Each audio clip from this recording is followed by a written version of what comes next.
Good morning everyone. মা মেয়ের daily cooking blog চ্যানেলে আপনাদের সবাইকে স্বাগতম। সবাই কেমন আছেন? আজ চলে আসলাম পাবদা মাছের একটা রেসিপি নিয়ে। তো চলো রান্নায় যাওয়া যাক। এখানে টমেটো কাটা আছে, আলু কাটা আছে, কাঁচামরিচ আছে, পেঁয়াজ কুচি আছে আর ধনেপাতা কুচি আছে। আর মশলার মধ্যে আছে হলুদ গুঁড়ো, জিরা বাটা, পেঁয়াজ বাটা আর মরিচের গুঁড়ো। আর এখানে মাছগুলো হলুদ, লবণ আর মরিচ গুঁড়ো দিয়ে ম্যারিনেট করে রাখা আছে। এইগুলোই আজকের উপকরণ। এবার রান্নায় যাওয়া যাক। প্রথমে একটা কড়াইতে সামান্য পরিমাণ তেল দিয়ে মাছগুলো ভেজে নিতে হবে।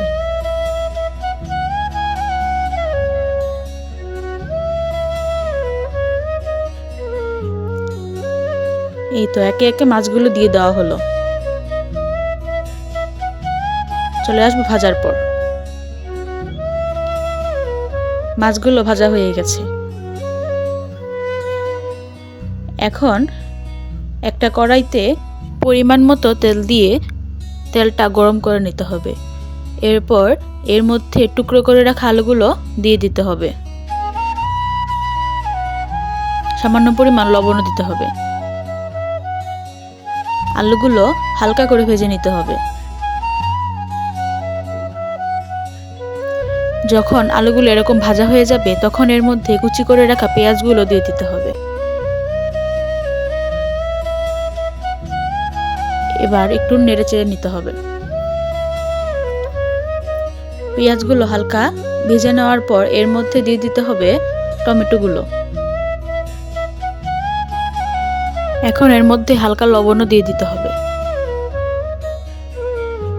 এটা ভালো করে নেড়ে চেড়ে কিছু সময় ভেজে নিতে হবে। যখন এরকম ভাজা হয়ে যাবে তখন এর মধ্যে মশলাগুলো দিয়ে দিতে হবে।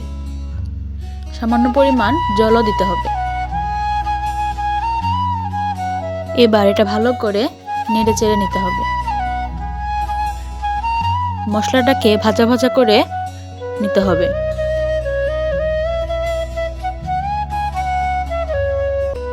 এখন মশলাগুলোর মধ্যে কেটে রাখা কাঁচামরিচগুলো দিয়ে দিতে হবে। এখন এটা ভালো করে কষাতে হবে।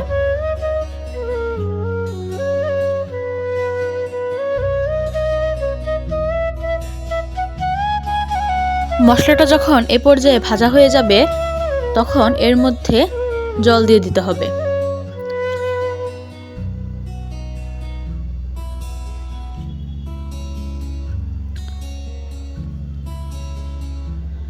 এই তো ঝোল দিয়ে দেওয়া হলো।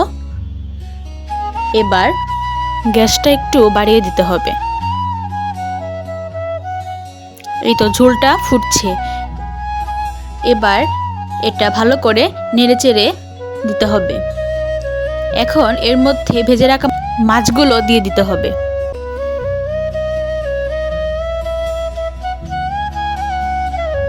এবার ভালো করে এটা নেড়েচেড়ে নিতে হবে।